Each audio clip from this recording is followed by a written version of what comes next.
Mas Wowi ini sopo toh Mas? Jadi kalau ditanya siapa bosman gitu ya, saya adalah emang sengaja mengacurkan bangsa Indonesia. Jadi by all means Malaysia ini memang sedikit nakal. Mas Wowi, apa kabar? Baik, apa kabar Mas? Bosman yang sontoloyo. Ini ngetop banget, tapi mungkin anak-anak muda nih khususnya yang penontonku mungkin pengen kenal sih. Mas Wowi ini sopo toh Mas? Saya itu singa tua yang luka. Kemudian daripada merusak, ya saya menulis. Kebetulan hobi saya adalah menulis dan saya adalah amateur writer kali ya. Amateur writer itu bukan karena komersial, tetapi karena setiap hari saya punya diary. Zaman dulu saya punya diary. Jadi sekarang sejak 2011 diary-nya saya pindahin ke Facebook. Cuman nama peristiwanya saya sadurkan supaya saya ada memori sedikit gitu ya. Nah saya heran kenapa buku harian saya dibaca orang, itu aja yang saya heran gitu. Jadi kalau ditanya siapa bosman gitu ya, saya adalah amatur writer. Gokil, amatur writer tapi bisa memprediksi masa depan. By data, tapi always by data ya. Mas Wowi katanya pernah mewawancarai 400 teroris. Sebutin 5 tersangka teroris yang susah ketebak gitu. Jadi dari 2009 sampai 2013 saya memang aktif sekali di dalam membantu negara karena saya merasa terorisme itu adalah act of war, atau terorisme itu adalah tindakan perang yang terkecil. Jadi perang sel, dan dia menggunakan aksi teror atau menakut-nakuti. Tujuannya kalau di negara berkembang seperti Indonesia berbeda dengan sebuah aksi teror di negara maju seperti misalnya di Jepang itu. Kalau di sebuah negara maju, aksi teror dipakai untuk merubah kebijakan. Kalau di negara berkembang seperti di Indonesia adalah merubah pemerintahan. Jadi saya pikir ujung-ujungnya pasti memecah NKRI, dan darah merah kita langsung keluar kalau teroris ini arahnya merubah NKRI gitu ya. Know-how saya adalah bagaimana mengetahui pola pikir mereka kemana, patternnya. Ya saya interview biasa, mereka bahkan tidak menyadari bahwa itu adalah bagian dari interview. Bukan sekedar bukan collect data, bahkan kita ada cara untuk bertanya. Yang menarik adalah seorang Malaysia, agen dari Inggris yang namanya Nurdin M. Top, emang sengaja mengacurkan bangsa Indonesia. Jadi by all means Malaysia ini memang sedikit nakal. Kita disusupi dengan Nurdin M. Top, dan dia punya kemampuan linguistik pattern yang sangat luar biasa. Beberapa kali dokumen saya menyaksikan, dia dalam kurang dari 5 menit bisa membuat orang teriak Toto Allahu Akbar dan berani jihad. Bener-bener cara pengerubah itunya, dan itu menggunakan dengan waking hypnosis, alias dia tidak mempengaruhi orang yang tutup mata tidur gitu ya, seperti yang di komersial itu. Dia nggak kayak uya-uya ya. Dan itu kelihatan masih rendah memang ilmunya yang menggunakan tidur itu sleeping hypnosis. Tapi waking hypnosis itu benar-benar sadar, mata terbuka, kesadaran penuh, dan dia menggunakan linguistik pattern yang sangat luar biasa. Polanya saya pelajari, saya bilang gila nih orang, 5 menit aja anak. Waktu itu saya lihat ada videonya di Cirebon, 2 anak, cewek 1, cowok 1 dipanggil ngomong tentang jihad, Toto Allahu Akbar, dan bersiap mati untuk doktrin yang ditaruh oleh Nurdin M. Top. Saya bisa bilang gila nih kalau didiemin gitu ya. Nah, tapi ya bersyukurnya bahwa dia udah selesai, chapter itu udah selesai, dan selama 5 tahun itu pengalaman menarik buat saya, berkontribusi sedikit.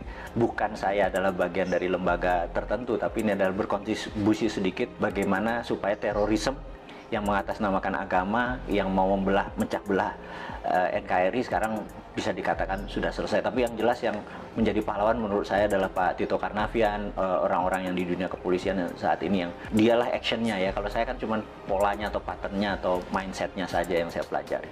Mudah-mudahan menjawab apa sedikit. Yes, waduh, saya nanya saya yang merinding. Nah, Mas Wowi, pertanyaan ketiga kan, Mas Wowi pernah bilang nih, orang-orang harus paham cara dunia ini bekerja. Bisa nggak sih Pak di-share poin terpenting, minimal kita sebagai orang awam tuh harus ngerti apa sih maksudnya gitu, dunia ini bekerja tuh seperti apa gitu.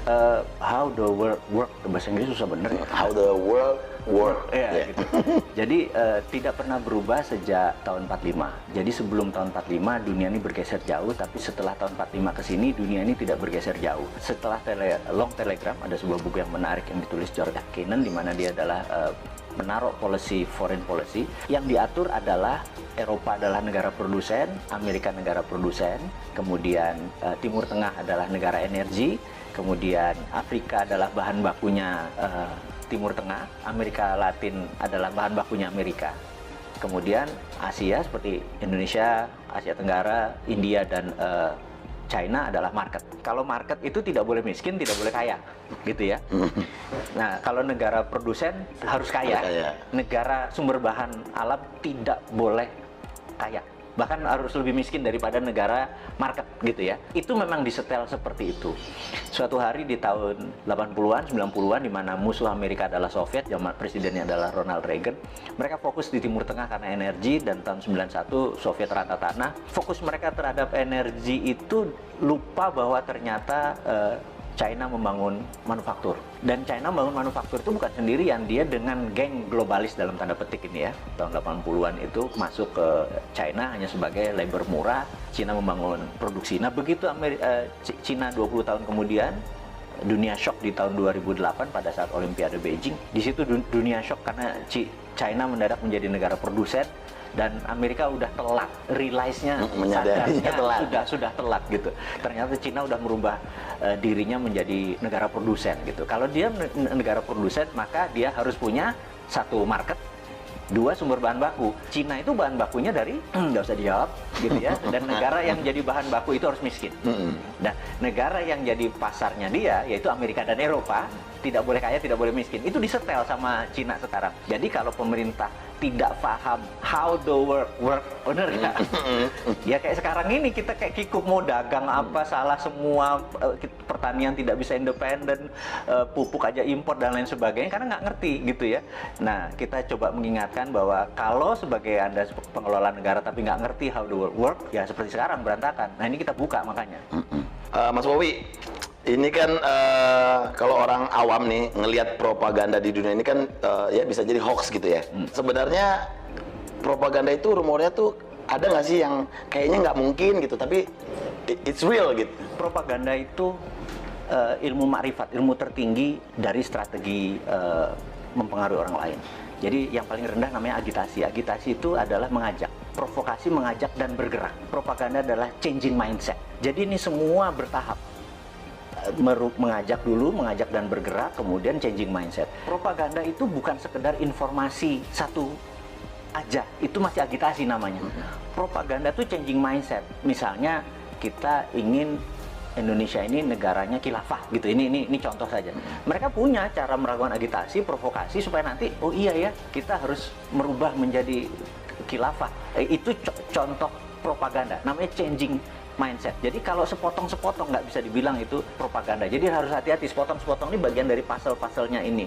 Counter propagandanya pun kita udah harus siap. Gitu, ada counter propaganda. Oh, ini bagian dari propaganda, bagian dari agitasi, bagian dari provokasi, bagian dari, kita harus ada counternya. Saat ini dunia intelijen harusnya punya divisi itu.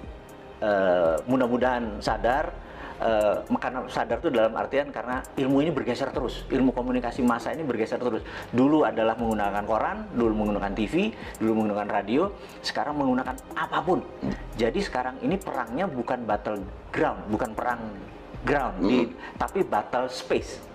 Nah, kemampuan battle space kita ini, perang di udara tadi, bukan satelitnya, bukan sekedar internetnya, bukan sekedar sosmednya, tapi kontennya ini benar-benar tidak sesederhana yang seperti kita bayangkan. Nah, di sana dokter-dokter semua, iya kan, bukannya seseorang yang ilmu pengetahuan psikologinya nggak mateng gitu. Jadi saya pikir banyak yang harus kita pelajari. Jadi sekali lagi anak-anak muda yang di bawah 40 tahun yang saya bilang nanti 4 tahun lagi berkuasa itu, kesempatan Anda belajar. Karena yang tua-tua nggak mungkin belajar kan. Terlambat. Kalau sekarang yang lagi Mas Bowie dalemin, khususnya di Indonesia ini lagi ada propaganda apa sih? Saat ini yang saya lihat kita terjadi pelemahan di dalam memahami namanya sovereignty atau kedaulatan. Ekonomi kita tidak berdaulat, finance kita tidak berdaulat, bahkan sumber daya alam kita tidak berdaulat. Bisa diambil contoh gini, kita udah dikadali sama Freeport. Dikadali Freeport tuh gini, Grasberg itu adalah tambang tembaga. Kita cuma dapat koper konsentrat. Setelah diproses jadi konsentrat, dikirim anoda slime, dikirim tadi, dan kita tidak mendapatkan benefit koper konsentrat. Apa itu benefit? Begitu dia masuk ke smelter, maka outputnya adalah gold, 100 ton per tahun, platinum 50 ton, dan ada uranium dari rare earth. Kita tidak mendapatkan benefit tersebut. Jadi kita cuma dibayar pajaknya hanya koper, tembaga gitu ya. Oke, kebodohan 40 tahun, udahlah biar dulu mbah-mbah yang kita mungkin udah dapat benefit ya wes, kita kan orang Jawa dididik mikul dhuwur mendem jero ya. Ya sudah, kita mikul dhuwur, oke gitu. Tapi kalau sekarang rupanya ada undang-undang yang nikel, jadi nikelnya 25%. Ini lucu, begitu dia tambang, nikelnya 25%, nggak boleh 40. Karena kalau, maksudnya kemurnian nikelnya ya, 25. Yang kita harusnya adalah kemurnian nikelnya 99,9. Tapi kalau 99,9 maka banyak yang dibuang. Dia nggak mau, dia maunya 25% aja. Kenapa? Karena 25% itu ada dua benda yang dia incer. Satu feronya, dua litiumnya. Jadi waktu dibayar, hanya dibayar nikelnya saja. Litiumnya sama ferronikelnya sama nikel lateritnya itu gratis. Nah, kemudian isu terakhir adalah tin atau timah yang katanya mau digitukan sama. Tapi sama Cina apa yang dilakukan?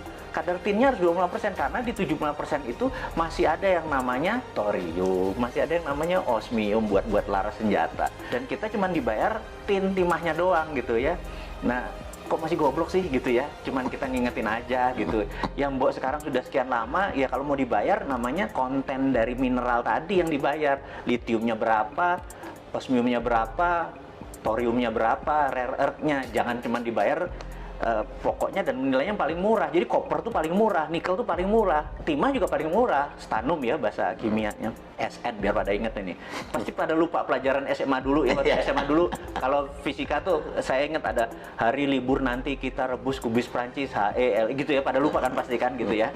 Nah kita sekedar ngingetin bahwa pelajaran itu penting karena biar nggak dibodoh-bodohin. Biar nggak dibodoh-bodohin. Yang kedua adalah kenapa Indonesia tadi yang jadi marketnya Cina tadi, karena Tuhan itu sudah baik banget sama bangsa Indonesia aja yang terlalu terpesona dengan bangsa lain. Saya selalu berkali-kali cerita, bayangin ini ada bola dari plastik, transparan, kemudian bola itu kita kasih glitter, bola itu diputer.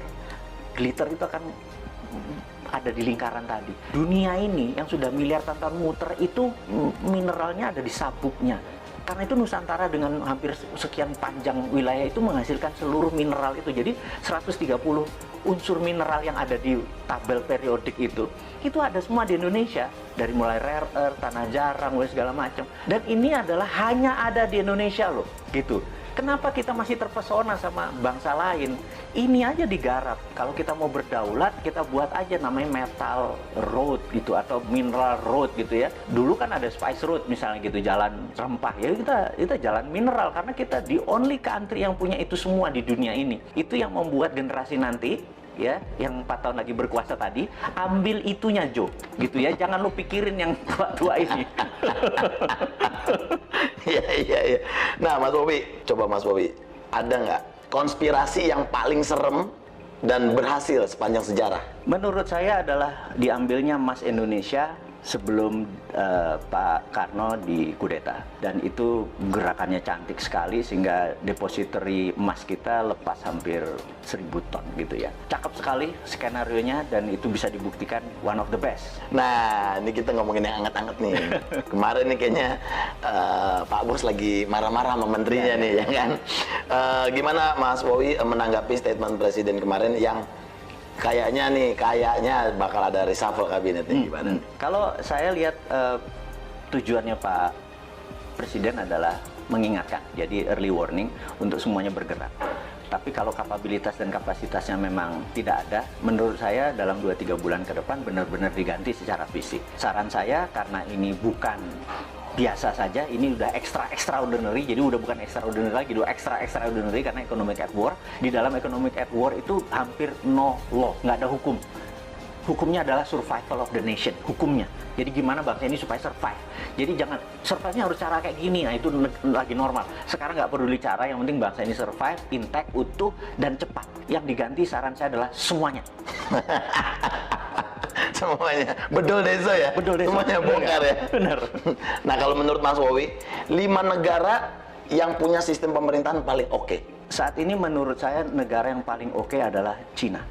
Karena struktur Cina adalah single party, partainya satu, yaitu PKC, Partai Komunis Cina, dan di dunia ada 7 negara yang single party, salah satunya Meksiko. Jadi dengan adanya single party, mereka bisa orang yang menjadi pemimpin itu benar-benar orang yang memang bukan 5 tahunan, memang punya karir dari bawah ke atasnya baik. Jadi bukan komunisnya sekali lagi ya, yang itunya ya. Jangan salah persepsi ya. Kan? Karena yang single party country. Jadi saya berharap suatu hari Indonesia akan mengadopsi itu revolusi lagi, bener nggak? Sekarang kebanyakan ya. Sekarang terlalu banyak gitu ya. Karena 2-3 pun akan terus seperti Amerika, tapi seperti Meksiko kita tahu dia single party country. Itu saya usulkan one of the best solusi adalah single party country, di mana mereka mau yang menjadi abdi negara, mau jadi public servant, memang berkarir dari bawah gitu ya. Dan jadi antara country dengan party atau partai menjadi satu. Itu tadi baru Cina tuh. Ya pokoknya yang single party country ya. Kita googling bareng-bareng. Iya. Nah itu, makanya jangan apa-apa lengkap. Nah, ya benar. Teman-teman biar belajar ke Wikipedia, bener nggak? Bener. Nah, pertanyaan terakhir. 5 figur paling cocok sebagai pemimpin Indonesia versi Mas Wowi. Jadi satu yang di 2024 saya harapkan adalah satu muda. Anak-anak muda ya? Iya, muda kalau bisa milenial. Milenial artinya tidak lebih 44 tahun. Yang kedua adalah dia nasionalis, jadi bukan globalis. Ketiga dia harus religius, gitu ya. Terus dia percaya terhadap pluralisme, perbedaan, dan sangat toleran. Jadi ya, kalau ada di dalam satu figur, dia adalah figur yang paling cocok memimpin negara ini. Mantap. Mas Wowi, thank you banget waktunya, sukses. Pokoknya kita tunggu nanti ocehan-ocehan dari Mr. Bosman, ya kan, yang selalu kontroversi tapi menarik untuk diikuti. Sekali lagi thank you buat waktunya di Kui Entertainment. Thank you.